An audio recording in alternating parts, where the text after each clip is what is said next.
Muy buenas noches a Transmitiendo. todos o buenas tardes, depende de dónde se encuentren. Bienvenidos al curso de Sling medio uretrales y sacrocopopexia laparoscópica. Yo soy Marcelo Dawi de la empresa Acher Argentina. Somos representantes exclusivos de la firma Caldera Medical. Y bueno, y antes de empezar con las exposiciones, queríamos agradecer especialmente a la Asociación Uroginecológica Argentina, a través de su presidente Enrique Hubertazzi, por su enorme apoyo para hacer este evento. A Andrés Battenberg, gerente comercial de H Argentina, por su aliento para hacer este evento. A Pablo Farías, por su desinteresado apoyo. A Jorge Garea y a la empresa Caldera Medical, por permitirnos transitar este camino juntos. Y bueno, al público en general esperemos que les guste. Le vamos a presentar a los expositores, si no les parece mal. Ramón Llera es profesor de cirugía ginecológica mínimamente invasiva. Él trabaja en el Centro Médico Kaiser Permanente Medical Center, entre otros centros médicos de Los Ángeles, California, Estados Unidos. El título de la charla de Ramón será sacrocolpopexia laparoscópica usando la malla I de Verteza Lite. También tenemos a la doctora Silvia Rodríguez, especialista en urología ginecológica en el Instituto Nacional de Perinatología de Ciudad de México, profesora de curso de especialidad, miembro de la Sociedad Americana de Uroginecología y de la Sociedad Mexicana de Urología Ginecológica. El título de la charla de Silvia será Nuevas opciones en sistema Sling para incontinencia urinaria femenina.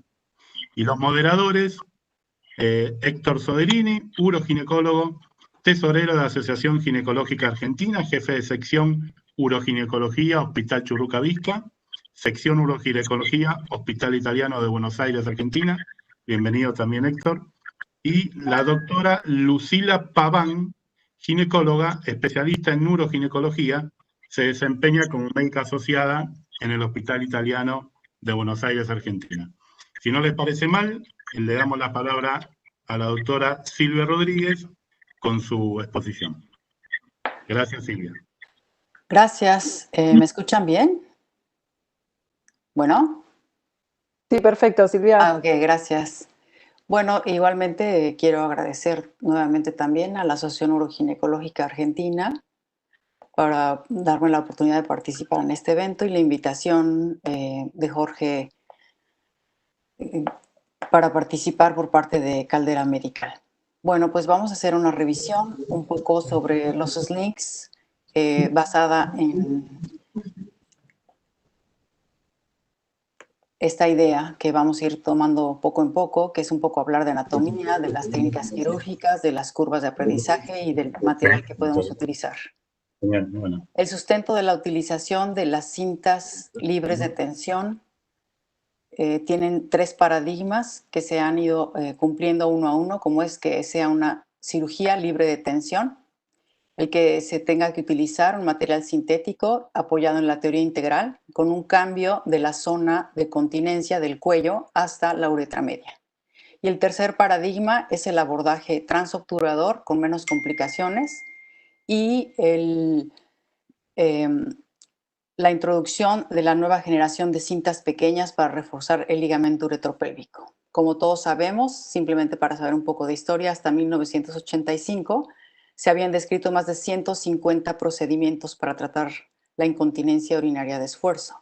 Sin embargo, a partir de 1995, con el concepto de cirugía de mínima invasión, pudiendo ofrecer a la paciente la capacidad de que se recupere rápidamente, que vuelva a instalar sus actividades, surge la idea de introducir la cinta libre de tensión retropúbica, que es el TBT, y la cual se ha estado comparando contra el Burch hasta que 10 años de su salida, en 2005, se consolida como estándar de oro para el tratamiento de la incontinencia urinaria de esfuerzo. Y posteriormente el abordaje transobturador también sale al mercado, igual cumple sus 10 años en el mercado mostrando su eficacia, igual se consolida como estándar de oro. Y los mini sling pues están en búsqueda de esto. Vamos a revisar este artículo publicado en marzo de 2020, en el cual nos vamos a ir basando para revisar el tema, que es un reporte conjunto para la terminología de los procedimientos quirúrgicos para tratar a las pacientes con incontinencia urinaria de esfuerzo. En este reporte se unen médicos de la Asociación de Urología Ginecológica y de la Sociedad Internacional de Urología Ginecológica, y ambos médicos trabajan en la búsqueda de la evidencia y de la historia de este tipo de procedimientos para tratar de establecer una terminología estandarizada de los procedimientos quirúrgicos que se realizan comúnmente para tratar la incontinencia urinaria de esfuerzo. Y lo más importante es que las investigaciones, la atención clínica, la enseñanza de la medicina pélvica femenina y la cirugía reconstructiva sea en los mismos términos.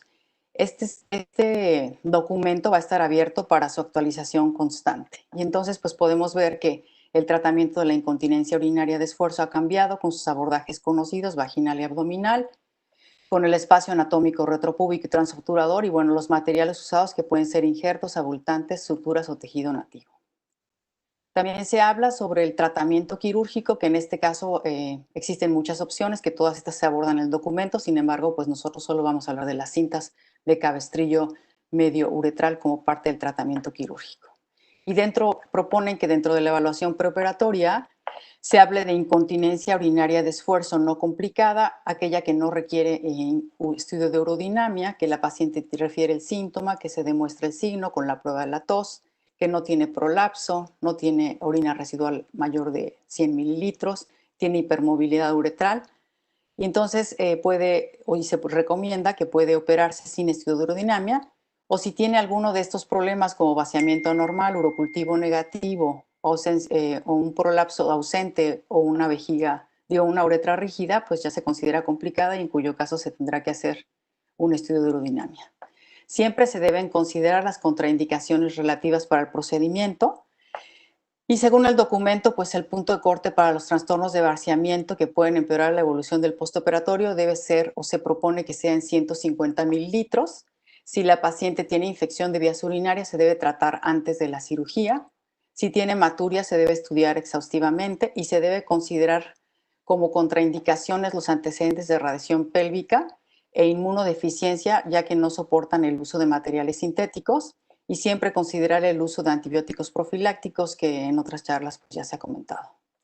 Para conocer un poco más de la cinta medio-uretral, podemos entender que el procedimiento pues, ha tenido modificaciones en el tiempo, que se ha introducido el retropúbico de arriba a abajo, que el transobturador pues, tiene sus dos vías, fuera adentro y dentro fuera, y que la incisión única o de los mini slings también es otra opción, que puede ser retropúbica o transobturadora sin llegar a la piel, y que también existen los slings autoajustables para incontinencia de esfuerzo recurrente o persistente.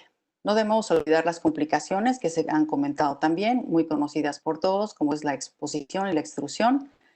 Siempre tratar de documentar las complicaciones en esta calculadora de riesgo de la Sociedad Internacional de Continencia, el IUGA, en donde en esta calculadora de las complicaciones pues se va a hacer una clasificación de la localización, del tiempo, el área, los síntomas que la acompañan, para que podamos todos hablar el mismo idioma. Debemos recordar que las complicaciones neurológicas también se pueden presentar no solo por la cirugía misma, sino por la posición ginecológica de la paciente. Así que pues siempre hay que cuidar que no haya presión del nervio temporal ni del tibial cuando se coloca la paciente en posición ginecológica, cuidar no hacer mucha hiperflexión por el nervio femoral, el ciático, y lo de los brazos también, que a veces se nos olvida, como el plexo braquial o el lunar. Y para ello pues es importante considerar que hay estudios en cadáver también, ya que estos procedimientos son procedimientos ciegos, en donde se ha visto que el cirujano debe colocarse con dirección al hombro de la paciente, en donde vamos a encontrar la mayor distancia del vaso ilíaco externo y del obturador de 3.6 a 3.9 centímetros, y conforme se va alejando de la A al punto B o al C, pues se van, como vemos, acortando la distancia y se van acercando la distancia en los vasos, de manera tal que si el cirujano se mantiene dirigido hacia el hombro de la paciente, va a mantener la máxima distancia, que es apenas de 3.9 centímetros para la epigástrica inferior y superficial, y 3 y 4 para obturadora ilíaca externa. Y eso es de los máximos cuidados que se recomiendan para este tipo de cirugía. Para la cirugía transobturadora, este estudio es muy lindo, es un estudio de 6 cadáveres frescos que tuvieron 48 horas después de la muerte, se almacenaron a 4 grados, después se descongelaron 2 a 3 horas, se colocaron 5 cadáveres con la cadera flexionada a 100 grados y un sexto cadáver a 80 grados. Se operaron las pacientes por 2 cirujanos expertos y se trató de medir la distancia entre la rama anterior del nervio obturador y la posterior y el paso de la aguja, y se vio que la operación de fuera adentro o Monarch tenía la mayor distancia y la de dentro fuera tenía una distancia menor, que en este estudio se encontró de 1.5 para el canal obturador, 1.6 para la rama anterior y 0.7 para la posterior, pero en el sexto cadáver que estaba colocado a 80 grados la distancia fue menor. Por eso ellos concluyen que los nervios se pueden alejar del paso de la aguja con la hiperflexión de la cadera, abducción y rotación externa para alejar los nervios. Por eso nosotros debemos colocar a la paciente, como siempre, 3 centímetros por fuera, del borde de la mesa y con una inclinación de los muslos entre 100 y 120 grados. Si no podemos lograrlo, o porque la paciente tenga artrosis, porque sea obesa o porque tenga prótesis de cadera, entonces podemos posicionar la mesa. Pero siempre debemos cuidar, antes de iniciar este tipo de cirugías, la posición de la paciente, como se ha mencionado. Considerando esto, hace 24 años que surgió el abordaje retropúbico, pues surgió primero de vagina a piel y posteriormente en 2002 de piel a vagina. Y pues hay que tener mucho cuidado en este tipo de procedimientos ciegos porque en el retropúbico específicamente se recomienda hacer una hidrodisección en sitios específicos marcando una línea a 1 centímetro del borde suprapúbico y 2 centímetros laterales o a cada lado. Colocar la hidrodisección con entre 20 y 30 mililitros de solución fisiológica y la idea es que la solución separe la vejiga y la uretra de la vagina. También se hace una disección vaginal y una local y nosotros recomendamos que antes de que se inicie el procedimiento con los dedos, un dedo en vagina y uno suprapúbico, se toquen la punta de ambos para poder localizar o entender cómo está la inclinación del pubis y así cuando hagamos la inserción de la aguja pues estemos ubicados en la paciente. Se debe medir dependiendo del instrumento, pero la mayoría, la primera parte de la curvatura, que son aproximadamente 5 centímetros, se colocan en el orificio del sitio al cual se va a funcionar, ya sea el izquierdo o el derecho, entonces se presiona, se empuja y después suavemente se va a bajar esta aguja hacia el plano vaginal para encontrar la salida y pasar por el borde retropúbico. Una vez que encontramos esto, vamos a realizar la colocación de las 2 agujas, una cistoscopía para poder visualizar que en la uretra y en la vejiga no haya material o suturas o que haya las fundas de las agujas. Y una vez que decidimos que no existe este problema, entonces se retira el cistoscopio y se coloca un instrumento, en este caso una tijera de Metzenbaum, para hacer la distancia que está entre la uretra y la cinta. Y siempre tener cuidado, como aquí vemos, de que la movilización de la uretra, ya sea con el cistoscopio o con un movilizador uretral, pues sea hacia el lado en donde se realiza la punción para empujar la vejiga y la uretra al lado opuesto. El abordaje transobturador pues debe tener mucho cuidado con el cuadrante superoexterno que tiene el paquete vasculonervioso. Tiene desde 2001 la opción de fuera adentro y posteriormente en 2003 la opción de dentro fuera, pero esta ya fue descrita por otro autor que es John Deleval. Entonces tenemos estas 2 opciones quirúrgicas y como vimos pues es muy importante mantener el ángulo de hiperflexión de los muslos. Puede ser hasta 120 grados dependiendo de nuestra paciente, ya que un ángulo mayor puede hacer más vertical la rama isquiopúbica y un ángulo menor nos puede no permitir ver el pliegue en donde vamos a realizar la punción. Siempre vamos a tener estructuras para poder marcar los lugares como son el meato uretral externo, 2 centímetros hacia arriba, a nivel aproximadamente el clítoris en la mayoría de las pacientes, y 1,5 centímetros por debajo del meato uretral externo. Y cuidar la angulación de la tijera que sea 45 grados, que pase por detrás de la rama isquiopúbica, a 45 grados un poquito hacia adentro, y siempre mantenernos en 90 grados en donde el mango, que empieza en 45 grados a nivel del isquion, a la hora que lo vamos girando en la técnica de dentro-fuera, pues el mango debe ir a 90 grados.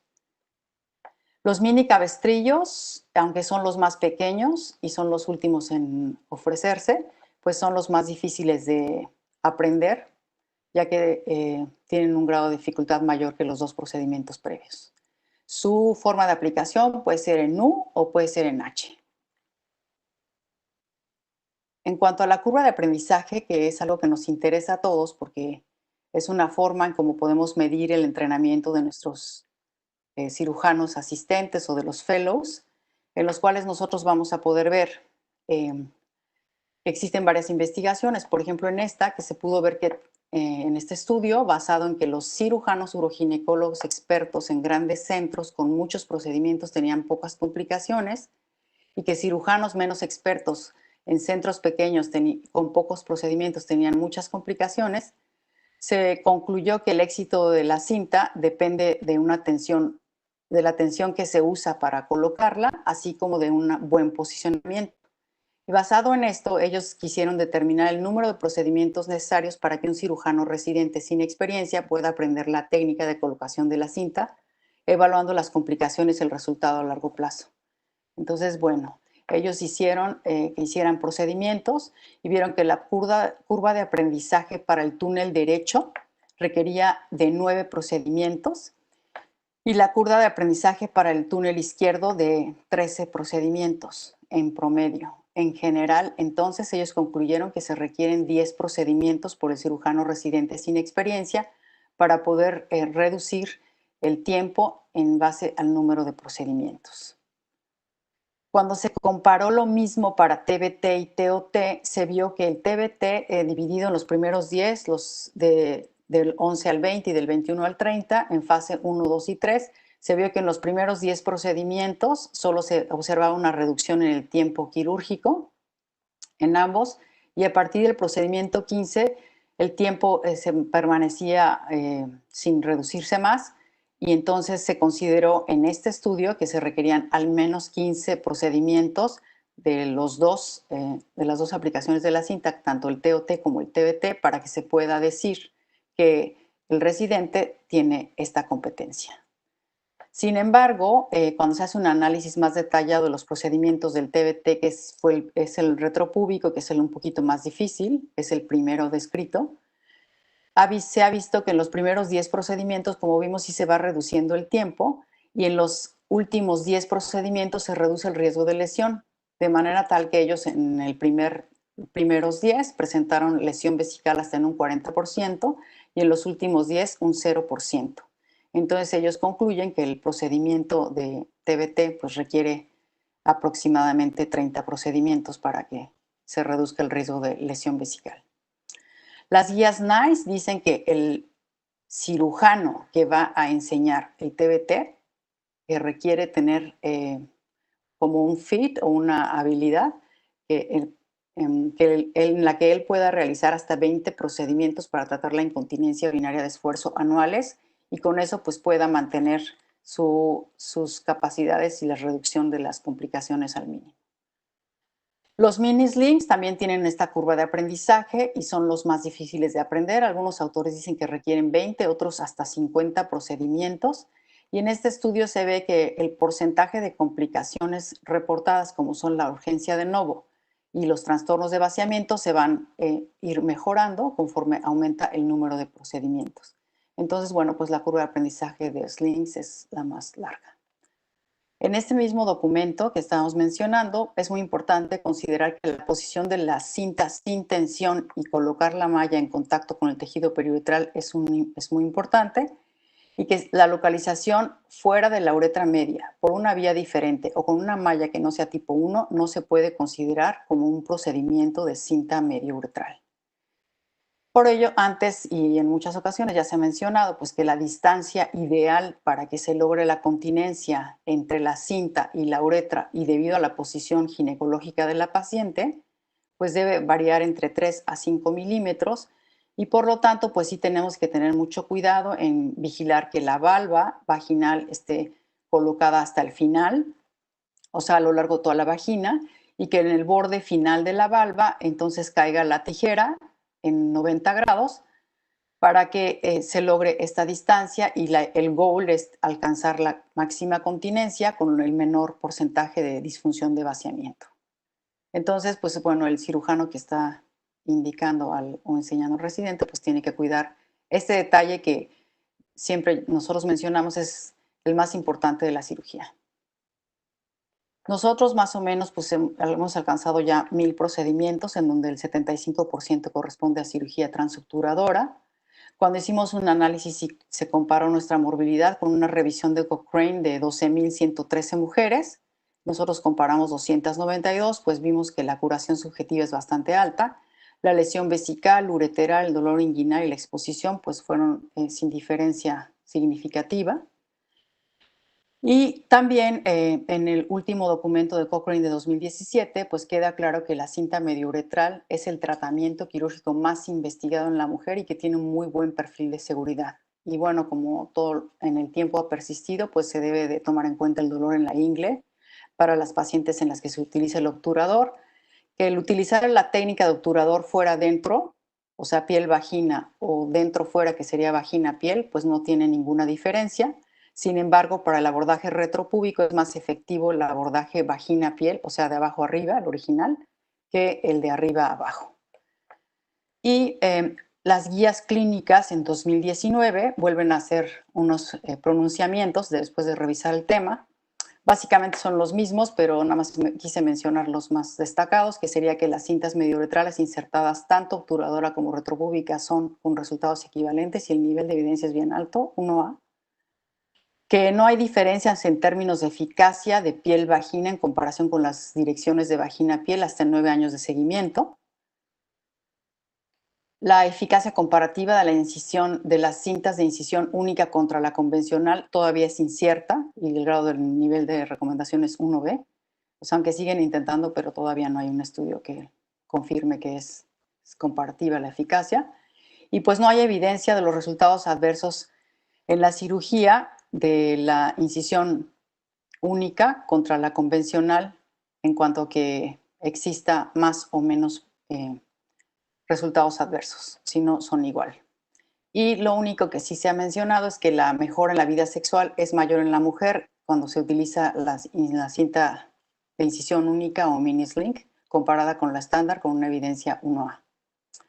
Otros consensos, como el de la Asociación Americana de Urología y el SUFU, en estas guías clínicas igual vuelven a recomendar la utilización de cuestionarios para valorar la mejoría de las pacientes y hacer la diferencia en los eventos adversos, que básicamente son el dolor suprapúbico para la aplicación de TBT, el dolor inguinal para la TOT y la urgencia de novo similar en ambos grupos.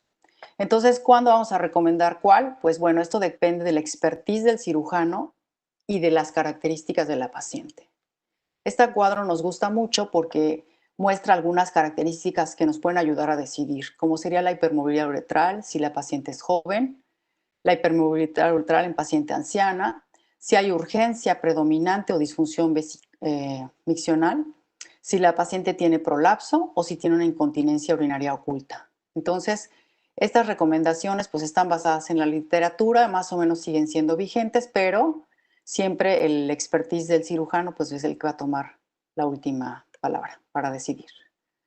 En este otro estudio que se hizo en 2020 para calcular a 17 años después de aplicar las cintas y ver cuántas se hacían en reintervención por complicaciones, vieron que eran muy pocas y muy baja frecuencia, pero que las reintervenciones para incontinencia urinaria de esfuerzo recurrente eran mayores en el grupo transobturador que en el retropúbico, con un riesgo 2 veces mayor, en un grupo de 3.531 pacientes. Entonces, básicamente, pues aquí se ve una pequeña diferencia entre el obturador y el retropúbico en cuanto a la eficacia. ¿Qué vamos a decir del material? El material también está considerado en este documento. El residente, bueno, quien escribe el documento, tendrá que también describir el equipo que se utiliza, el tipo de kits, la malla si está envuelta en plástico, el tipo de trócares que utiliza, el instrumental de cirugía básica, que pues aquí lo podemos ver y todos contamos con él, bisturí, tijera, pinzas, etc. Y lo más importante es que el cirujano elija la malla de polipropileno, monofilamento y macroporo ideal y la mejor para reducir la tasa de exposición. La primera descrita comercialmente fue Tension Free y utilizó un kit con trócares y guía para pasar el trócar retropúbico de la vagina a la parte suprapúbica en ambos lados de la uretra. En este otro estudio, donde me gustó porque lo que quisieron hacer fue específicamente comparar los kits de cabestrillo más efectivos para los pacientes con los efectos secundarios mínimos y lograron encontrar 38 estudios desde el 95 al 2014 para hacer slings retropúbicos de todas las marcas, como pueden ver, incluida aquí de Sara. Y lo importante es que ellos concluyen que la decisión con respecto a qué kit de sling sería el apropiado para usar será determinado por la preferencia al proveedor médico, o sea, del cirujano, la capacitación que tenga para aprender a hacer el procedimiento y su experiencia previa, y no en sí de la paciente. Por ello, pues la idea es presentarles este nuevo material. Es un material que está basado en su alta calidad, tanto por la malla como por las agujas que ahorita iremos viendo, por las fundas. Y bueno, lo más importante es que nuestras opciones de compra pues se han ido reduciendo debido a que muchas casas comerciales se han retirado de las marcas comerciales que nos pueden ofrecer. Entonces, bueno, esta opción es una opción que surge y que tiene una alta calidad, que ofrece todas las posibilidades de aplicación que hemos mencionado, fuera adentro, dentro fuera, suprapúbica, arriba abajo arriba, incluso malla corta también. Y la malla pues es tipo 1, tiene un macroporo de 1000 micras, tiene la capacidad de mantenerse extendida debajo de la uretra en forma uniforme, los bordes son lisos y tiene una fuerza tensil importante. Cuando se compara, por ejemplo, con una fuerza de 5 libras, tanto el de Sara es blanco o el de Sara Blue, que es azul, con otras marcas, pues se puede ver que la deformidad de la cinta no se presenta con esta fuerza como sí en otras marcas. Lo más importante es que tiene unas agujas de acero inoxidable y de grado quirúrgico con unos diámetros muy pequeños de 3.2 milímetros. Y esto le da estabilidad, tiene una conexión universal entre la aguja y el mango y el tip de la malla del plástico que va insertado en la punta. Y por tal razón, debido a que las agujas tienen este grado médico y que pueden reesterilizarse, porque tienen el grado quirúrgico, entonces no se requiere tener el juego de agujas cada vez que se hace la cirugía, sino únicamente la adquisición de la malla que uno decida, lo cual reduce el espacio en el almacén y lo que vamos a utilizar para tenerlas. Existen los 3 tipos de mallas que mencionamos, retropúbica, transobturador y el single sling, de cualquier preferencia al cirujano, perfectamente cubiertas en la malla plástica.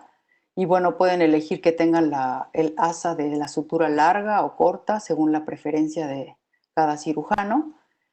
Y para la retropúbica, pues la utilización de las fundas, como algunos ya conocen, lo más importante siempre es conocer la utilización de los kits.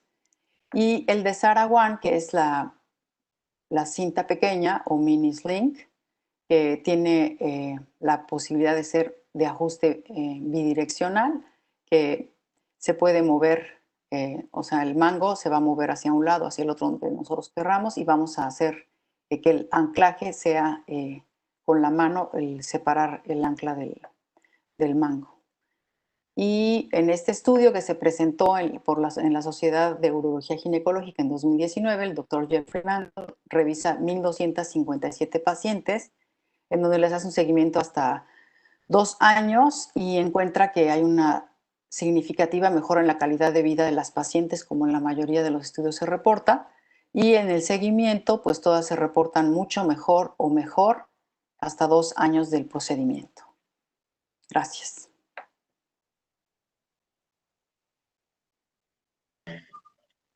Bueno, Silvia, muchísimas gracias. Realmente una muy entretenida charla, muy didáctica. Te agradecemos muchísimo. Si no les parece mal, pasamos a la charla de Ramón Llera. Nos va a deleitar con las mallas para sacrocopopexia. Quiero pedir gracias o pedir las gracias a ustedes um, y a la Asociación de Uroginecología de Argentina y a Caldera Medical, y también por la invitación de Jorge Garea, del director para LATAM. Así que muchísimas gracias por tenerme hoy aquí. Quiero pedirles un perdoncito porque yo nací en Cuba, pero me sacaron del país a los 8 años de edad y emigramos directamente a Los Ángeles. Y pues aquí entonces hice, bueno, casi la vida entera. Así que el español mío, aunque funciona, no es perfectamente, no es perfecto. Así que bueno, para adelante. Bueno, quería hablarle un poco de la sacrocopopexia laparoscópica usando la malla de Caldera Medical. Aquí en los Estados Unidos, la mayoría de estas cirugías por laparoscópicas se hacen con el robot, con el Intuitive Robot Da Vinci. Y entonces la cosa es que yo trabajo en más o menos 10 centros, combinación de hospitales y centros quirúrgicos, haciendo esta cirugía, y en sí no tengo el robot en la mayoría de estos centros. Así que yo desde 2006 estoy haciendo esta cirugía directo por la laparoscópica directa. Bueno, sabemos que ya esto es un gran problema, ¿no? Y entonces, lo que quería hablar más o menos es qué es lo que se necesita para el procedimiento de esta cirugía. Empezando con el laparoscopio. Ahora, en muchos de los centros no tengo el Olympus laparoscopio de 3D. Solamente lo tengo en un centro. La mayoría de los centros no existe, pero en sí para mí es el mejor laparoscopio de usar, porque en sí estás haciendo la cirugía en 3D igual o mejor que el robot. En la mayoría de los centros sí tengo el EndoEye de punta flexible o el EndoEye rígido de 30 grados. Y en otros, pues un buen laparoscopio de Stryker o de Storz, pero en sí tiene que ser de 30 grados, no puede ser de 0. El electrocauterizador de 5 milímetros que uso normalmente es el Thunderbeat sellador de vasos sanguíneos, y este es muy interesante porque este electrocauterizador es energía bipolar con energía ultrasónica. Es una combinación, es como un matrimonio. Y entonces este mismo electrocauterizador se puede usar en el procedimiento de histerectomía supracervical antes de la sacrocopopexia. Como van a ver en el vídeo, funciona muy, muy bien. Ahora, también en otros centros donde no tengo el Thunderbeat, pues uso las pinzas de corte bipolar avanzadas de 5 milímetros, y de esos hay varias. Puede uno utilizar, bueno, el Olympus Halo, el Omni o los ligatures de Covidien, el Maryland, el Retractable L-Hook, que es también funciona muy bien, y hasta puede uno usar los selladores de Ethicon. Para los retractores vaginal, el favorito mío sería el de Cooper Surgical, y para eso a mí me gusta el clásico, la punta de sacrocopopexia clásica unida al mango Rumi 2, pero también se puede unir esta misma al el arco de Avíncula. Y hay dos tipos de puntas disponibles y los tamaños pequeños y grandes. Hay una para la sacrocervicopexia si se mantiene el cervix, o si ya no existe el cervix, pues entonces el sacrocopopexia. La compañía de Cooper también tiene puntas de Hoyt, lo sacaron no hace mucho tiempo. Y estas puntas de Hoyt son unidas al mango solamente del arco avíncula. Hay también dos tipos de puntas disponibles en tamaños pequeños y grandes. Hay una para sacrocopopexia donde no existe el cervix y hay una para el sacrocervicopexia.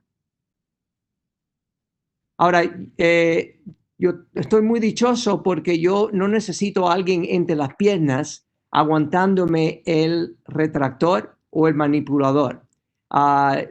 Cooper Surgical hizo el Surgical Ally, o tiene el Surgical Ally, diseñó el Surgical Ally, que es un sistema de posicionamiento uterino. Y es como un brazo autorretenido que sostiene el mango Rumi 2, como ven aquí, o el arco en la posición deseada durante todo el procedimiento. Entonces, ¿qué pasa? Al empujar el pedal, el brazo se pone muy flácido. Entonces, uno puede mover el útero o, en caso de la sacrocopopexia, el retractor en una distinción, en un lugar preferido. Y después, al dejarle el empujo al pedal, pues ya entonces se pone recio. Entonces, ha cambiado cómo hacemos estas cirugías hoy en día.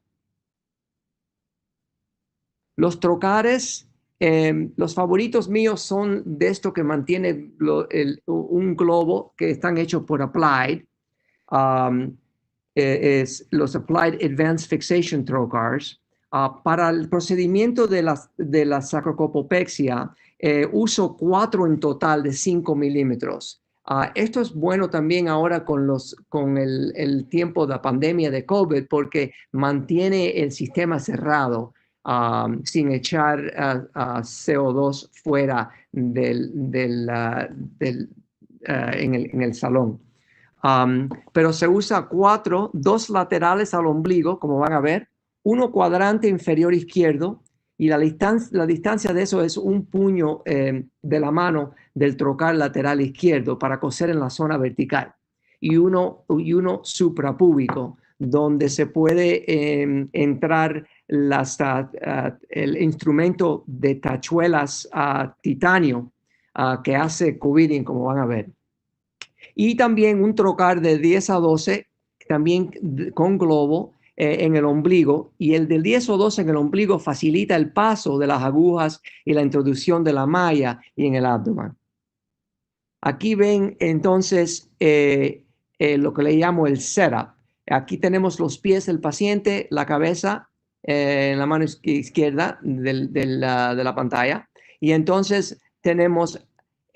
aquí me encuentras a mí en la mano izquierda del paciente, la mano derecha. Tienen 2 de 5 milímetros acá, 1 suprapúbic y 1 en el lado lateral derecho. Y entonces tenemos el 10-12 para poder introducir la malla y los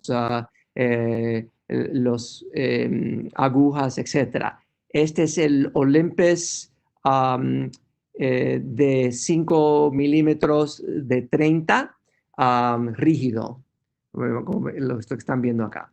Así que así es. También uso muy a menudo, esto es increíble, eso se llama el T-Lift, está hecho por una compañía francesa que se llama Vectec, VSTS, y es un retractor percutáneo de retención que retrae lateralmente el recto sigmoide fuera del campo de operación para exponer el promontorio sacro y el ligamento medial longitudinal. van a ver ahora cómo funciona. La sutura, uso la de barba, la de púas. Este es un 2.0 V-Lock de 180 y de 9 pulgadas con una aguja de GS22. Creo que ustedes ya o la usan o saben, espero que sepan de ella. Esta sutura es desoluble en 180 días, por eso es 180. Ahora, si queremos coser la malla directamente al ligamento medial longitudinal, pues entonces usamos una sutura permanente de 2.0 Gore-Tex.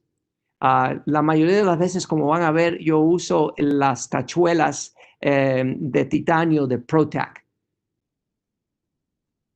Y al final, pues tenemos la malla ahí de polipropileno de Caldera. Ahora, cuando yo empecé a hacer esta cirugía en el 2005 más o menos, yo empecé usando el Artisan de Ethicon, y pues de ahí pues cambié después con el tiempo al Coloplast, el Restorel, también buena malla. Y después de ahí pues he usado también la Upsilon de Boston Scientific. Al fin encontré la de Caldera. Número 1, Caldera la hacen aquí en el patio mío, es decir, porque la hacen aquí en el sur de California. Pero me encanta porque es súper, súper liviana, más liviana que las otras. Y lo bueno es que no tienen el alargamiento que se encuentra con las otras mallas. Yo he hecho hoy en día como 372, 73 procedimientos de la sacrocopopexia el último año empecé a hacer la Verteza Light y sí me ha cambiado completamente porque ya no tengo el alargamiento que tenía un poco antes. Otras cosas de misceláneas que necesitas son tijeras de 5 milímetros afiladas. Ya mencioné el ProTac, que es la presilladora con las tachuelas de titanio, 5 milímetros. Y los medidores de anastomosis de extremo a extremo, yo creo que es así como se dice, es medidores de EEA para movilizar el recto. Pinzas Maryland y pinzas intestinales, como van a ver. Los Kidners, que son disectores con puntas suaves, y los portaagujas de 5 milímetros para poder coser. El posicionamiento del paciente es súper importante, que tiene cuidado de colocar el paciente en dorsolitotomía con los brazos pegados al cuerpo. Okay. Yo en la mayoría de los centros uso este sistema de TrenGuard, muy fácil y muy económico de usar. El TrenGuard o la almohadilla rosa, la bolsa de frijoles o el arnés para hombros se utilizan para evitar que el paciente se deslice mientras está en posición de Trendelenburg. Pero si no han oído del TrenGuard, me pueden después o llamar o conectarme conmigo y yo le explico más de eso. Eso es súper. Ok, empezamos con el procedimiento para que vean el vídeo cómo yo lo hago. Esta cirugía más o menos yo la hago en unas 2 horas porque en sí preparo todo el lugar, el campo, y entonces ya van a ver qué fácil ahora se hace esta cirugía. Lo más duro es el coser y eso con el práctica pues se puede hacer. Yo enseño esta cirugía por aquí y a los fellows y tengo cursos y inclusivamente el año pasado fui a mi isla, a mi patria, Cuba, y hice cirugía en vivo allá. Pero anyway, aquí van a ver el setup. Ven aquí las piernas del paciente acá y la cabeza. Aquí vemos esta es la mano izquierda en esta pantalla y entonces aquí en la mano derecha tenemos el suprapubic, los dos en la mano izquierda para poder coser en la zona vertical, uno a la derecha, y ese es el 10-12 que ya ven. Entonces,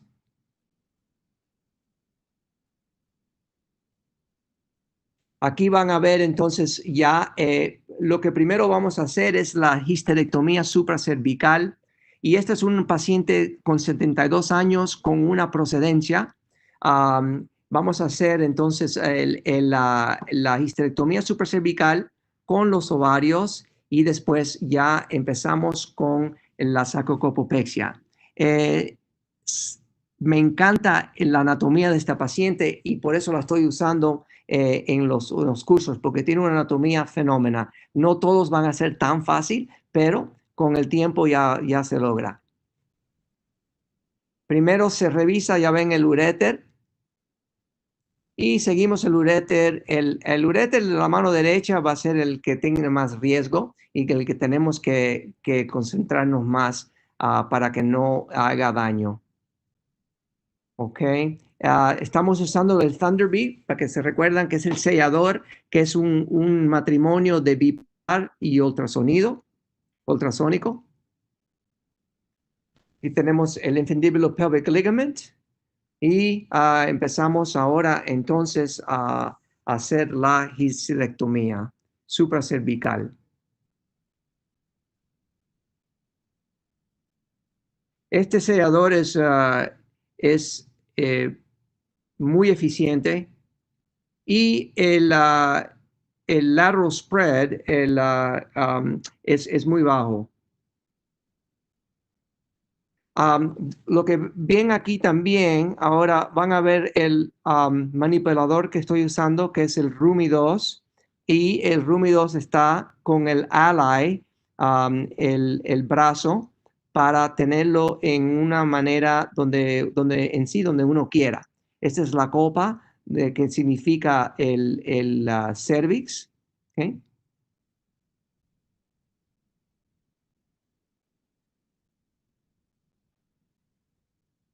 Y aquí vamos a sellar, como ya ustedes saben, los vasos arterianos, los vasos del útero, en el isthmus.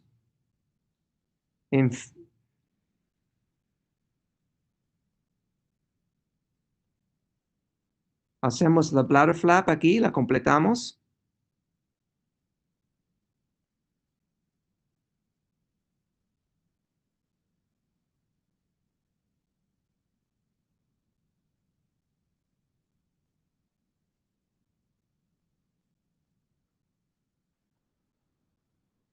Y al terminar esto, pues entonces ya vamos a estar listos para cortar, separar el útero del cervix y mantenemos el cervix para seguir la sacrocopopexia.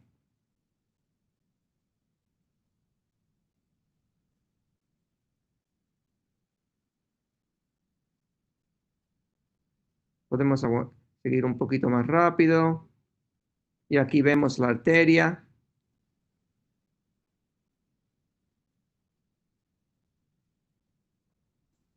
Ahora, este es le llamamos un lap loop que lo hace Olympus y es para entonces separar el fundus con el cervix. Este es bipolar, como van a ver. Y ahora, todo esto, pues entonces pues salva tiempo, ¿no? Porque esto es bien rápido. Ya apenas que uno logre de ponerlo, lo ponen unos en una locación que esté cefalad de la arteria del útero. Y también despegamos, entonces tenemos que despegar el manipulador del útero. Ahora van a ver que el útero va a caer y van a estar listos para despegar. Y es rápido, ya cuando vemos que que todo esté bien, y ahora en 3 segundos, 3, 2, 1 y ya, rápido. Ya tenemos entonces el cervix en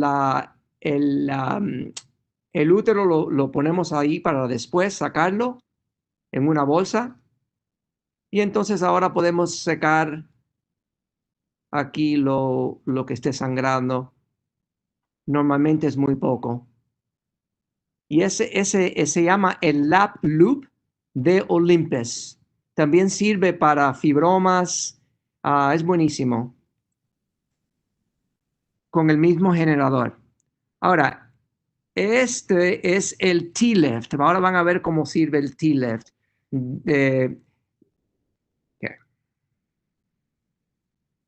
Y el T-Left es un manipulador que recogemos el epiploica y entonces entra por la piel afuera, dentro.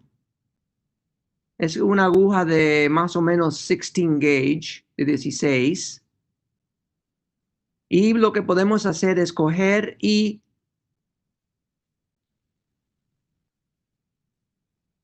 poner los números de epiploica que uno desea para tener la retracción que sea necesario. Ahora esto saca y entonces ya afuera en la piel hay un tab y mire, ¿ve? Ahora tenemos todo este lugar donde podemos trabajar sin el sigmoid tapándose uno. También esto uno puede usarlo para retractar los ovarios, etc. Ahí ven el sacro, hasta ahí se puede ver la arteria medial artery. Y ahora van a ver el retractor vaginal que le enseñé antes, el clásico, que está ajustado con el mango Rumi. Lo bueno de este es que es largo, como 12 centímetros, y van a ver la disección anterior y posterior. A mí me gusta ir a lo menos 7, 8, 9 centímetros, lo que sea necesario para arreglar los defectos de anterior y posterior en la vagina. Entonces esto ya se pone y se coloca el mango al brazo estático. A mí sí me gusta cuando estoy enseñando esta cirugía. Mire, el EA Sizer, que es los medidores de anastomosis de extremo a extremo, para mover el sigmoid fuera del lugar donde estamos trabajando. Vemos la vejiga aquí, pero a mí me gusta mostrar, llenar la vejiga con mi irrigador de salina para saber exactamente dónde queda. ¿Okay? En este caso, pues es muy fácil, pero en algunos casos, si hay adherencias a la vejiga, pues es mucho más difícil. Y yo uso este sistema especialmente con los fellows o hasta cirujanos que estoy entrenando en histerectomía, cuando tengan, por ejemplo, adherencias de cesárea, por ejemplo, adherencias a la vejiga, secundario a las cesáreas, etcétera, etcétera. Pero eso se puede llenar muy fácil y en varios casos yo pues puedo llenar la vejiga varias veces, que lo que sea necesario. Ahora, para continuar la disección esta, siempre me gusta, si es posible, hacerlo sin energía. Y podemos seguir. Este es lo anterior. La distancia que sea necesario. Y esta distancia ya yo lo sé que para este paciente ya lo he medido, que es más o menos unos de 6 a 7 centímetros en este caso. Algunas veces es necesario hacer 9. Yo creo que el problema de varios que hacen esta cirugía es que no bajan suficientemente caudalmente y entonces al final tienen que regresar abajo a hacer una colporography anterior o posterior. Así que tenemos ahí el 3, 4, 5, 6, más o menos ya tenemos casi 7 centímetros ahí. Ya terminamos la disección y entonces lo bueno de este retractor es que moviendo el mango ahora podemos subir cambiamos la dirección del ángulo del scope. Aquí mismo ahora cambiamos la dirección y entonces también podemos hacer ahora la disección posterior. Ahora, cuando llegue yo abajo, aquí van a ver donde está la más grasa aquí abajo, pues es un lugar donde ya empiezo a usar energía otra vez, porque si no, el sangramiento puede ser, mucho más sangramiento ahí abajo. Pero normalmente cuando ya uno encuentra el plano de disección, pues ya baja sin problema. Ahora le seguimos al lado, tener cuidado con el útero con lateral y el recto sigmoide medial.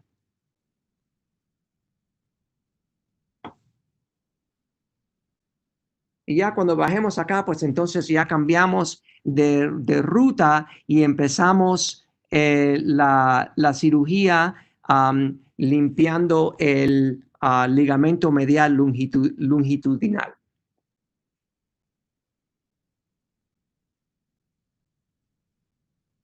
Aquí tenemos esta paciente, muchas veces se encuentra mucha grasa aquí abajo que uno tiene que disectar, limpiar. Aquí este paciente es ideal porque hasta vemos la arteria mediana sacral. Y ahora le seguimos esta disección para unir el punto a punto.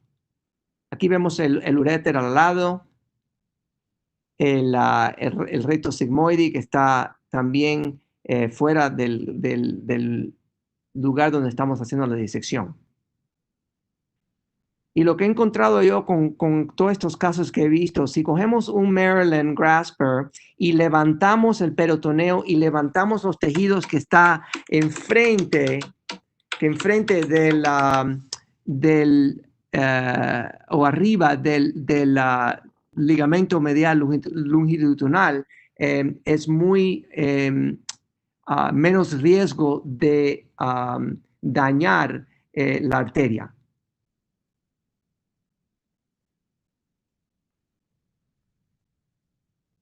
Ya entonces al terminar esta disección, tenemos que ahora limpiar bien. Ahí ven la arteria. Ahora levantamos acá y seguimos limpiando el ligamento. Porque yo quiero un ligamento bastante limpio, blanquito, para poder poner las tachuelas. Si no logro limpiar el ligamento bien, pues entonces tengo que suturar la malla al ligamento con el Gore-Tex, el de 2.0.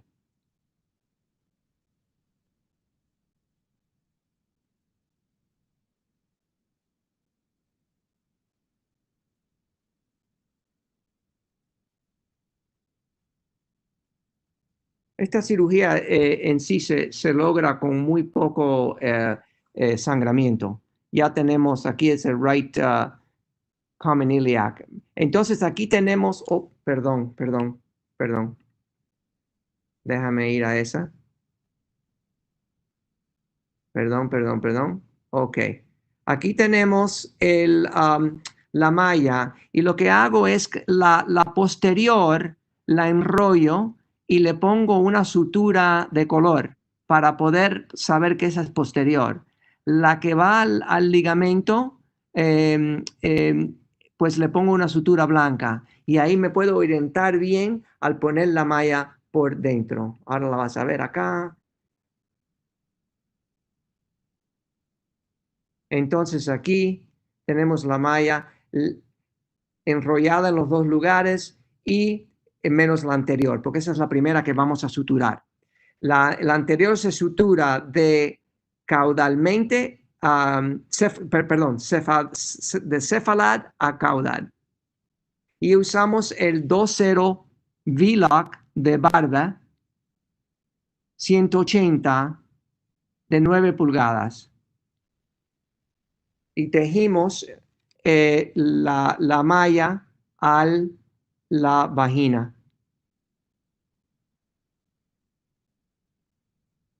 Ahora, muy importante también las picaduras de espesor completo, que es decir, uno quiere buenas picaduras acá de espesor completo. Lo bueno de esta sutura, si no, ustedes no la han usado, es que no necesita nudos. Empezamos abajo, bueno, en este caso empezamos céfala arriba, y entonces bajamos y ahora podemos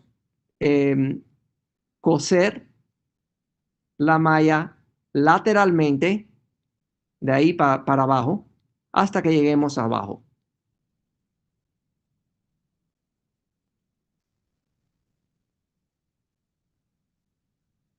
Para no aburrirlos, déjame...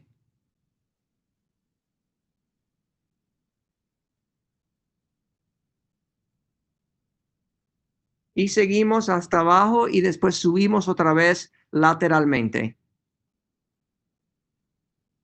El último punto, pues entonces ya es otra vez en el centro y ya cortamos y ya podemos cortar la malla. La malla normalmente como viene como 12 centímetros. Así que tenemos mucha malla ahí. Ahora subimos y subimos el retractor y hacemos lo mismo posterior. Cortamos, ya sabemos que el azul es el posterior, o como decimos acá, purple posterior, y también las picaduras de espesor completas. Subimos en esta manera, en este caso, en la posterior es de caudal a cefalad. Vamos a avanzarlo un poquito más rápido para que vean.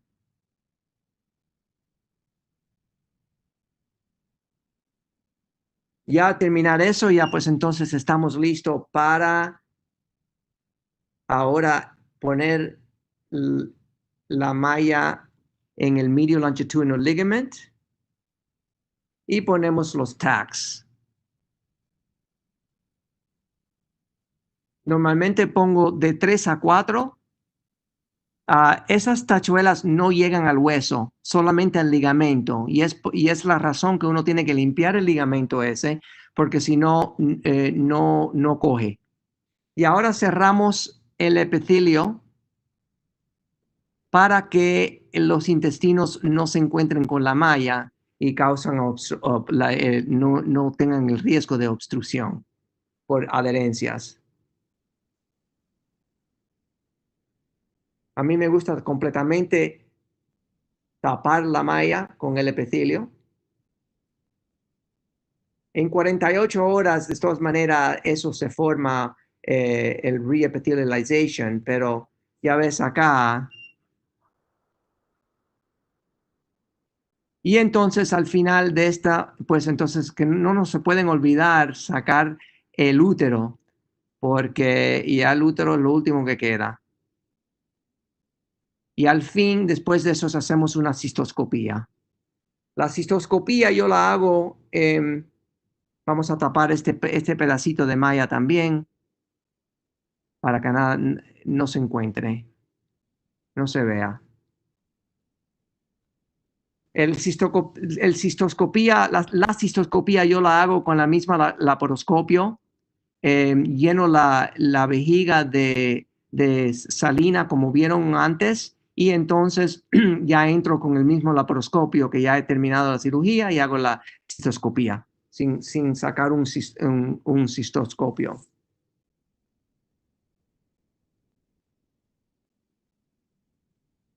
Y a lo final entonces es sacar el útero en una bolsa.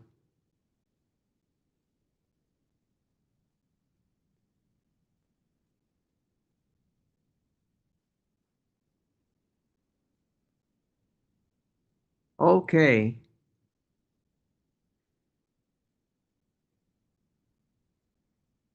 Entonces, ya acabamos. Ok, Ramón.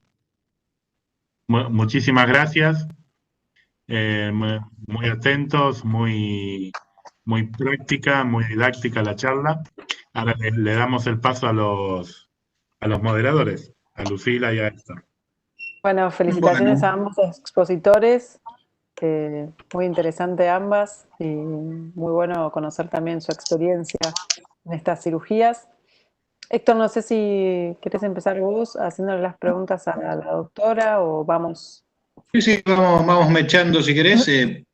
Primero que nada, quería agradecerles en nombre de la Asociación Uroginecológica Argentina a Silvia y a Ramón su tiempo y las ganas de compartir su experiencia, ¿sí? Y a Caldera también por contactarnos y tener la iniciativa para este evento. Y empezamos con las preguntas, si quieren, tenemos varias. El doctor Bolis Marcelo y el doctor Fernando San Martín para Silvia preguntaban cómo calcula ella, cómo mide ella el tension free en los sling mediouretrales. Bueno, aunque son todas las mismas, para el TBTO y para el TBT, pues igual. O sea, la válvula vaginal que quede hasta el final, o sea, que ocupe toda la vagina y en donde se angula con la parte de abajo, que quede al nivel, como había mostrado. Y debido a la posición ginecológica, pues en nuestra experiencia hemos visto que una forma ideal para que no haya obstrucción es mantener el instrumento en 90 grados junto con la valva a manera tal de que quede la distancia, que es de 3 a 5 milímetros, y eso nos permite no estar pensando que si uso una Medsen delgada o una gruesa va a haber alguna diferencia, porque el grosor del instrumento permite esta distancia entre 3 y 5 milímetros. Lo que pasa es que hay algunos videos que en vez de que mantengan en 90 grados, se ve que ponen la tijera paralela a la vagina. Y en realidad nosotros hemos visto que a veces esa maniobra lo que hace es que cuando la paciente baja las piernas haya un ajuste mayor y haya obstrucción.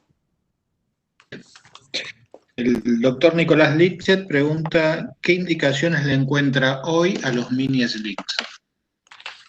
Bueno, aunque la primera revisión de Cochrane dijo que tenían muchísimos efectos colaterales, eventos adversos, pues, estos eran atribuidos al TBT Secure. Entonces, en 2014 salió una publicación en la cual, en esa revisión sistemática, sacaron todos los resultados del TBT Secure y mostraron que tenía buena tasa de efectividad y pocos eventos adversos, igual a comparados a los de la cinta medio uretral. Entonces, por eso es que no se ha abandonado esta técnica quirúrgica. ¿Indicación manejaría las mismas que para decidir entre un transobturador y un retropúbico? Pues bueno, las indicaciones en realidad se supone que sí deberían de ser o pueden ser las mismas. Sin embargo, como vimos, dado que la curva de aprendizaje es bastante grande y de repente aunque pareciera que es como muy fácil, de repente pues no solo es ponerlo, sino los resultados que se tienen. Entonces realmente pues muchos más bien lo indican para la oculta y algunos alguna cuestión como la profiláctica, como en el estudio CARE, que hicieras una sacrocolpopexia y tuviera factores de riesgo, con el R-Calc calcules que lo tiene y entonces pongas profilácticamente un mini sling. Y si ya tienes un buen número, entonces probablemente sí puedas usar las mismas indicaciones. Doctora, me gustaría hacer una pregunta. No sé si usted trabaja con residentes o con fellows. Sí. Y, ¿quiénes son los que hacen las cirugías antiincontinencia en su práctica, digamos? Si son los residentes que hacen ambos procedimientos, tanto transobturadores o retropúbicos, o cómo es, ya que hablamos de la curva de aprendizaje, me gustaría saber cómo es la experiencia suya. Pues bueno, en general son 2 años de la especialidad, entonces en el primer año es asistencia quirúrgica y en donde se supone que aprenden la técnica en vivo, ayudar, asistir, etcétera. Y en el segundo año, generalmente, especialmente el retropúbico, nosotros hacemos un lado y ellos el otro lado. Hasta que vemos que ya están muy seguros, pues ya los dejamos todo completo. Pero un lado de cada quien. ¿Y los transobturadores los hacen completamente ellos? Eso sí, sí. Estos son los residentes. Residentes, pero ya segundo año. Bien. Sí. Bien. Silvia, yo quería preguntarte si tienes alguna preferencia entre el in-out o el out-in de la vía transobturadora. Y si la tienes, ¿por qué?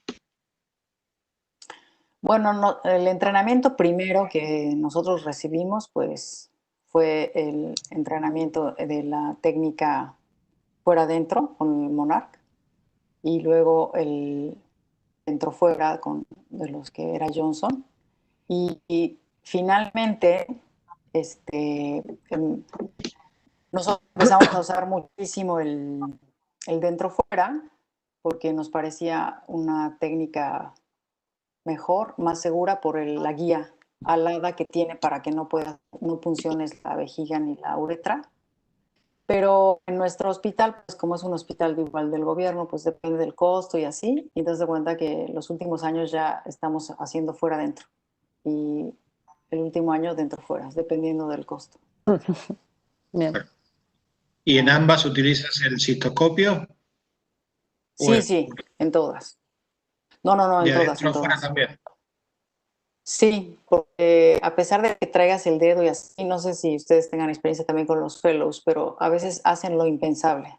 Cuando volteas, tiene la aguja en la uretra, está casi por el recto. ¿Y qué pasa? ¿Por qué no sale? Y le empiezas a buscar y está como por el recto, en la pared lateral, así no está donde uno debería pensar. Siempre pienso que es muy difícil porque nos pones a hacerlos, pero no lo puedes ver. Exacto. Hacen lo impensable, estoy de acuerdo. Todo pasa ahí. Sí. Una otra pregunta es ¿cómo manejas las recidivas de un sling medio uretral? Pues generalmente hacemos toda la revisión de los factores de riesgo y qué pasó. Hacemos primero rehabilitación de piso pélvico. Tenemos ahí unos buenos resultados donde casi 30% quedan con solo la rehabilitación. Y el resto de las pacientes vuelves a hacer la urodinamia para ver si es una tipo 3 o 2-3. Y generalmente pues aplicamos una retropúbica. Perfecto. Excelente. Gracias, Silvia. Bueno, gracias. Sí, doctor Llera, súper interesante su exposición, muy interesante todos los adminículos que utiliza. Creo que no necesita ni residentes ni fellows. No. Es genial. Muy interesante. Por ahí, aquí acá bien al sur del mapa hay algunas cosas que no tenemos, aunque no nos podemos quejar. Bueno, aquí hay algunas preguntas. El doctor Liget pregunta también por qué cree que se cuestiona tanto la utilización de mallas transvaginales y no es así con el uso de las mallas por abordaje por vía laparoscópico, robótico, le digamos, las mallas abdominales. Si es una cuestión relacionada al material o a la vía de abordaje o cuál cree que es la razón. Mira, la razón para mí es que las mallas vaginales tienen un sistema diferente de cómo aguantan el prolapso. La malla que usamos abdominal, pues el vector, la presión, el vector es como de alar y no aguantar bajo gravedad, como se aguanta, por ejemplo, en las mallas vaginales. Ahora, hablando en sí, siempre es menos riesgos cuando hacemos esta cirugía y nos mantenemos el cervix. Hay mucho menos riesgo de la erupción de la malla vaginal, dejando el cervix, porque todos los esfuerzos, cuando uno ala y mantiene esa fuerza contra el ligamento, ayuda mucho más teniendo el cervix. Pero para mí es las fuerzas que pasan durante teniendo la malla o vaginal con gravedad empujando para abajo, o versus el abdominal. No sé si me pudieron entender bien. Sí, pero digamos, esta es la razón por las cuales, digamos, no se, o hay tantos problemas con el uso de mallas vaginales, o por qué Sí. se cuestiona, digamos, esa es la razón. Sí. Aquí en los Estados Unidos no se usan las mallas vaginales ya. Nadie las usa. Y con respecto a esto que decía que se estiraba, que en su experiencia el uso de mallas vio que otras mallas se estiraban. Sí. ¿Eso lo Sí, ve en la cirugía o a lo largo del tiempo de la no, operada la paciente? a lo largo del tiempo, con el gravity, con la gravedad, con gravity, ¿no? Se estiran un poco más. He encontrado que con la verteza no estira como las otras. Bien. ¿Y en todos los casos hace histerectomía supracervical, una histerectomía subtotal, o hay casos a que preserve el útero? No, nunca preservo el útero. No, yo no. Lo han hecho y hay estudios. Para mí no funciona tan bien ese procedimiento. Ahora, hay casos donde no tengo el cervix y entonces pues se hace sin el cervix. O Sí. si el paciente pues tiene problemas con el cervix, precancerosos, exactamente, se hace una histerectomía total y después pues de ahí para adelante se hace la sacrocopopexia. Bien.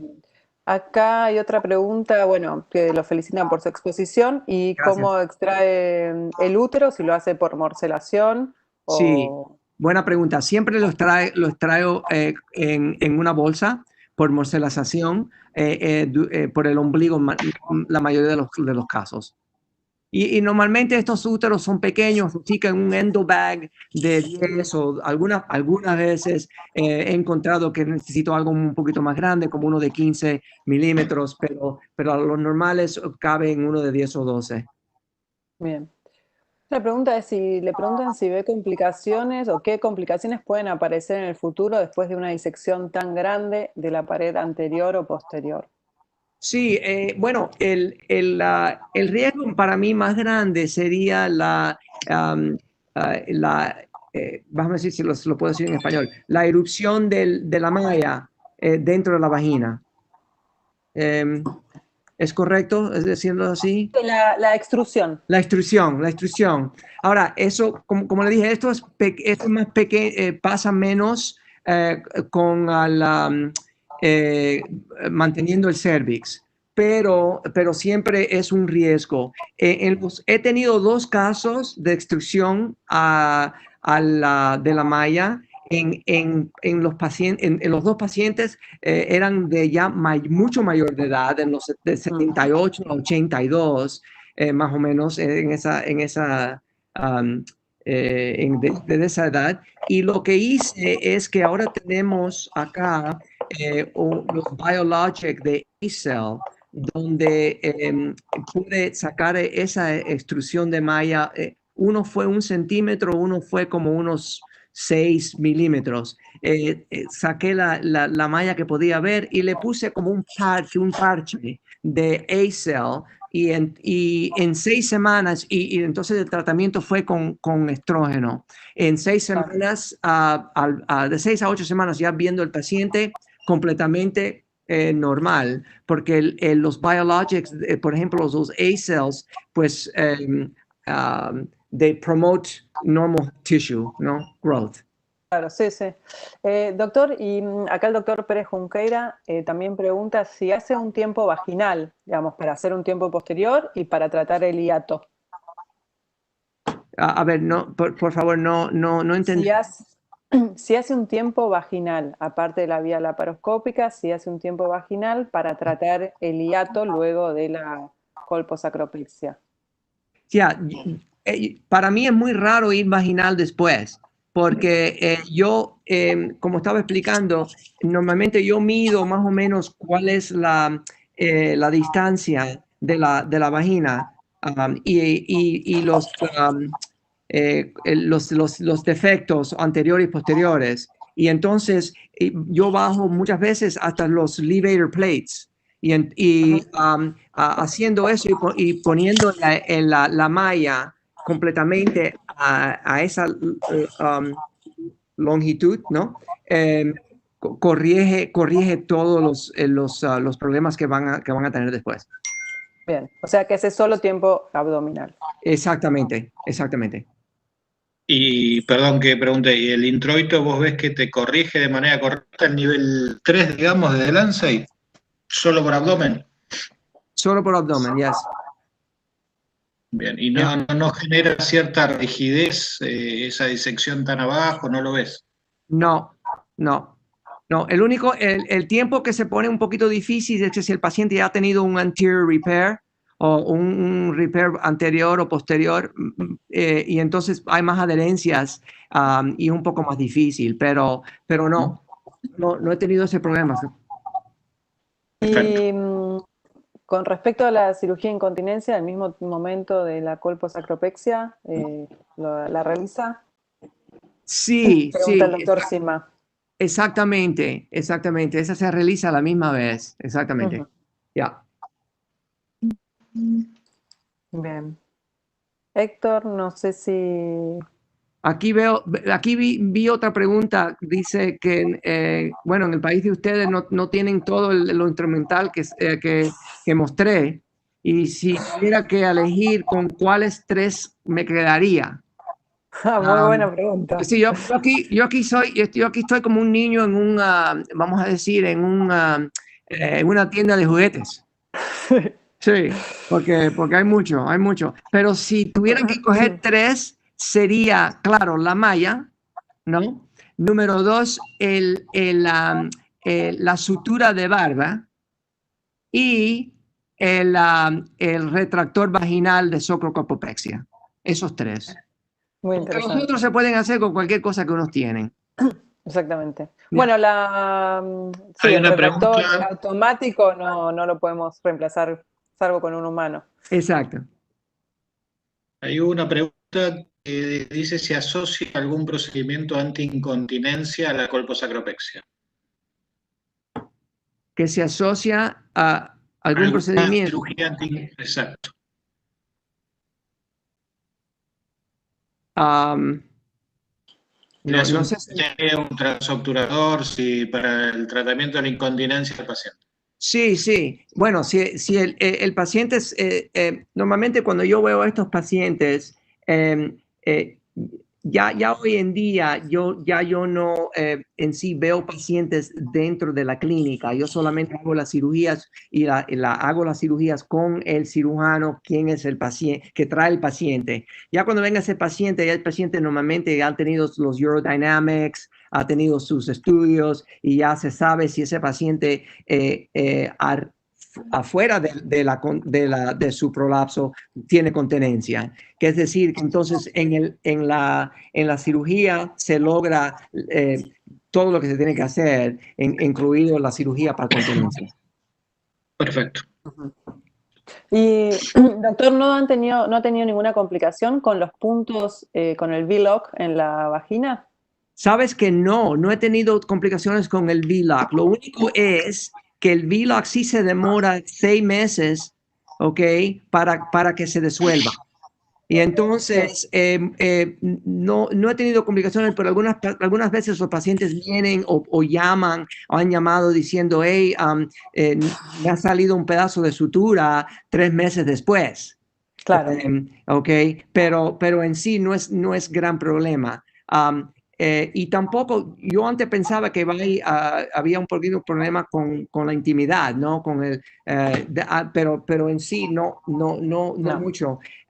La otra cosa que es importante es abdominal. Es muy importante de esconder esas barbas, porque o si dejas unos pedazos fuera, también igual como la malla, los intestinos pueden encontrar y pueden puede uno tener adherirse. Sí, hay reportes de casos de suboclusión intestinales y volvulos a partir de la sutura barbada de V-Lock. Sí, hay que ser cuidadoso, digamos, y saber cómo usarla. Mucho cuidado, pero yo uso como vieron en en el procedimiento, yo sí uso la barba para hasta cerrar el peritoneo a lo último, pero no se ven. Esas barbas son tan chiquitas que no se ven. Bien. Yo quería preguntarle a Silvia, si me permiten, ¿cómo manejan los trastornos del vaciado postquirúrgicos en los slings? Bueno, como inicialmente no había mucha literatura y actualmente pues ya hay un poco más, en realidad nosotros, si tiene estudio de urodinamia, que es la mayoría, vemos cuánto tenía de residual y le damos un margen de 100, 150 y los datos de alarma de que tenga micciones normales. Si la paciente no puede orinar, hacemos un llenado retrógrado de 200 o 300 mililitros, la pasamos a orinar y cuantificamos la residual. Y si retiene más del 50%, 30%, entonces le dejamos la sonda con tapón una semana. Luego a la semana la retiramos y valoramos. Y si la paciente solo fue cinta sin ninguna otra cirugía concomitante, entonces se le propone la movilización de la malla. Entonces ahí en el consultorio se prepara, se hace con anestesia local, se abre y se tracciona la malla. Y se explica al paciente que puede ser una vez, dos, entonces la traccionamos, la volvemos a cerrar y volvemos a hacer la prueba para ver que sí pueda orinar en forma ambulatoria y ahí se resuelve el 90%. Y si no, pues la tenemos que seccionar en J primero y luego sino total. Perdón, ¿cuánto tiempo, doctora, dijo que esperan para aflojarla? Una semana. Una semana. Perfecto. Algunos de los médicos pues ahí prefieren esperar 2 semanas. Pero la realidad es que en vida real es un asunto muy estresante para la paciente. Y si solo fue la cinta y la espera no es tan exitosa, en realidad. Sí, y en toda nuestra experiencia, después de los 10 días, movilizar una malla es bastante más difícil, casi imposible. Sí. A las 2 semanas ya está integrada. Sí. Bien. ¿Y la dejan con sonda o con cateterismo limpio? No, nada, ya haces la prueba. No. Si puede orinar normal, le cierras. En esos 7 días. No, los 7 días se va con sonda, con tapón. Con sonda, perfecto. Y tapón, para orinar normal, o sea, no a drenaje continuo, sino con tapón, que pueda orinar. Bien, que la tape y la destape. Bien. Sí, para que no tenga colgando la bolsa, porque no necesita. Bien. Interesante. Bueno, muy bien. Las preguntas del panel las hemos hecho todas. No sé si vos, Lucila, tenés alguna pregunta en particular. No, acá estaba revisando y creo que las hicimos todas. Si en paciente, para el doctor Llera, si en pacientes obesas utilizaba algún tipo de técnica en particular. ¿Cómo? Si en pacientes obesas usa algún otro tipo de técnica. Sí, gracias, sí. No en particular, no. Lo único que pacientes que son obesas sí hay mucho más grasa entre el ligamento y el peritoneo y uno tiene que entonces tener mucho cuidado al bajar y al contar el ligamento. Pero fuera de eso, no hay... Doctor, ¿y en caso de alguna complicación vascular a nivel del promontorio? Sí, buena pregunta. Bueno, ahora tenemos, por ejemplo, polvos que hay uno que es Hemoplast. No sé si ustedes han oído de ese. Está hecho de una compañía de Biomap.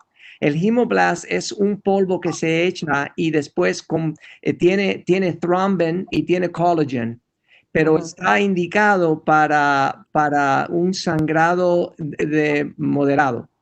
Lo primero, claro, que se hace es presión, pero después yo antes siempre tenía bone tacks, las tachuelas de hueso ya preparadas por si acaso, porque es muy difícil cauterizar esa arteria o la vena porque es muy difícil de coger.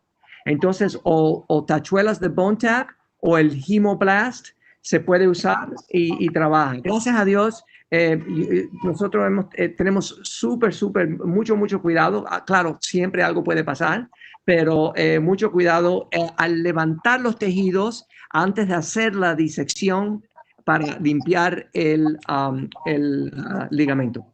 Siempre levantar los tejidos porque la arteria va a estar pegada al ligamento. Bien. Bueno, Eso tendría que elegirlo también como en su artillería. Bueno, pero muy amable a todos. Realmente fue un evento muy enriquecedor. Aprendimos mucho. Gracias lógicamente a los expositores, a Ramón, a Silvia, a Héctor, a Lucila. Realmente fue muy enriquecedor, muy didáctico. Y bueno, les agradecemos a todos. Nada más de comentarles que tanto yo como Enrique Rubinsky, como Laura Díaz, estamos a disposición para cualquier pregunta o inquietud sobre los productos. Y bueno, estamos muy contentos con la participación que hubo, muy alta, hubo mucha interacción, muchas personas haciendo preguntas, así que eso nos pone muy contentos. Bueno, muy agradecido a todos y que tengan linda noche. Bueno, gracias. Muchas gracias. Bye. Muchas gracias. Buenas noches, gracias.